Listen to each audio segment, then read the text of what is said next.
Hello students, in this video we will go for important 1 mark questions with its answers of basics of computer organization. So let's start with the video. Question number 1. What do you mean by shift register? You know that register is one of the important application of flip-flop, and in order to increase the storage capacity in terms of number of bits, we need to use group of flip-flops, and such a group is called as register. So let's go for its answer. I will repeat the question number 1. What do you mean by shift register? You have to write the answer in 2 lines for 1 mark. Shift register is a group of flip-flops used to store multiple bits of data. The bits stored in shift registers can be made to move within the registers and in or out of the registers by applying clock pulses. Let's go for question number 2. Which is the fastest shift register? Give reason. We know that there are 4 types of shift register: SISO, SIPO, PISO and PIPO. Out of that, PIPO, that is parallel in, parallel out, this shift register is the fastest shift register. The reason is, in PIPO, the bits are loaded simultaneously and can be out simultaneously. So it is a fastest shift register. Question number 3. Draw logic symbol of clocked SR flip-flop. So this is the logic symbol of clocked SR flip-flop, where we have inputs S, that is set, R, that is reset, and clock. The outputs are Q and Q bar. Question number 4. Draw logic symbol of clocked JK flip-flop. So inputs will be J, K and clock, and outputs will be again Q and Q bar. Q bar is called as inverted output. Let's go for question number 5. Give any 2 applications of counter. Answer. Counter is used in time measurement.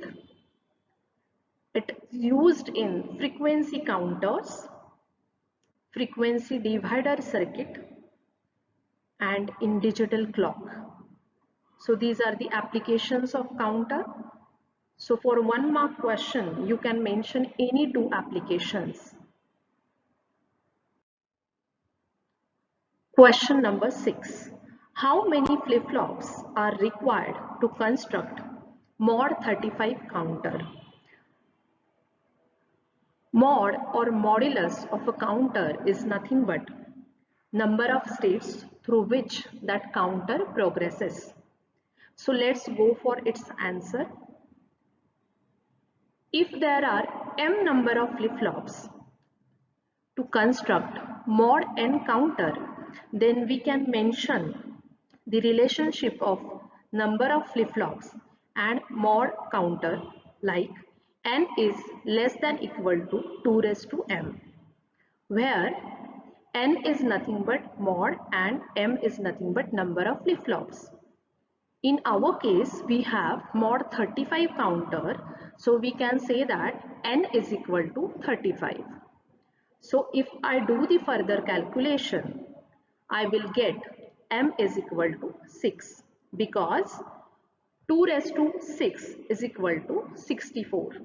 So we can consider that as a m, that is m is equal to 6. If I take m is equal to 5, then my value becomes 2 raised to 5 is equal to 32. So 35 less than equal to 32. That is not correct. So I have to go for higher value, and therefore I have taken m is equal to 6. So m is equal to 6 is nothing but 64, and now my condition is satisfied, and therefore the answer is 6. 6 flip-flops are required to construct mod 35 counter. Question number 7.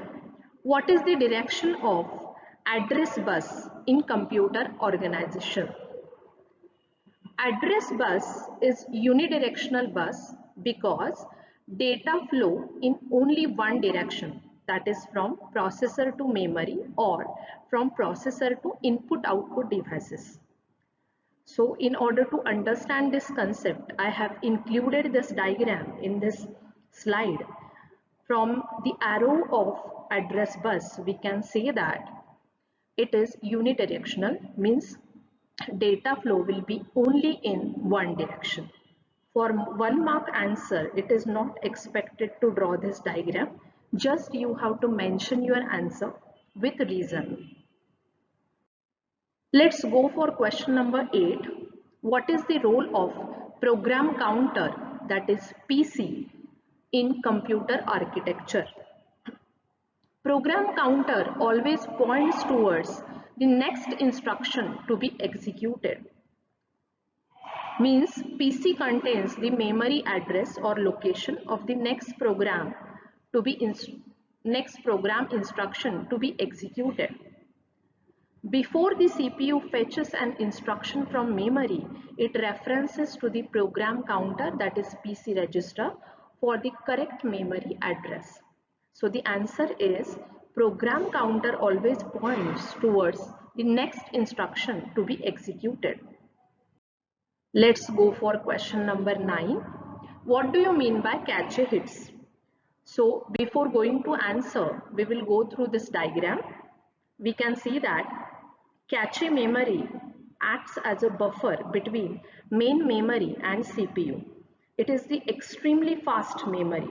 Cache memory holds frequently requested data and instructions so that they are immediately available to the CPU when it's needed. So let's go for answer now. When the CPU needs data, first it immediately checks the data in cache memory, whether it has data or not. If the data is present in cache memory, then it results in cache hits. Otherwise, it results as cache miss. Let's go for last question. List cache mapping techniques. So before listing out these techniques, we will go for what do you mean by cache mapping?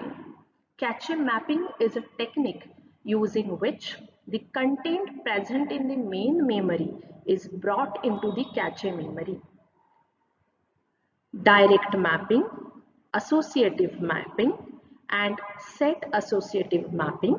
These are the different cache mapping techniques.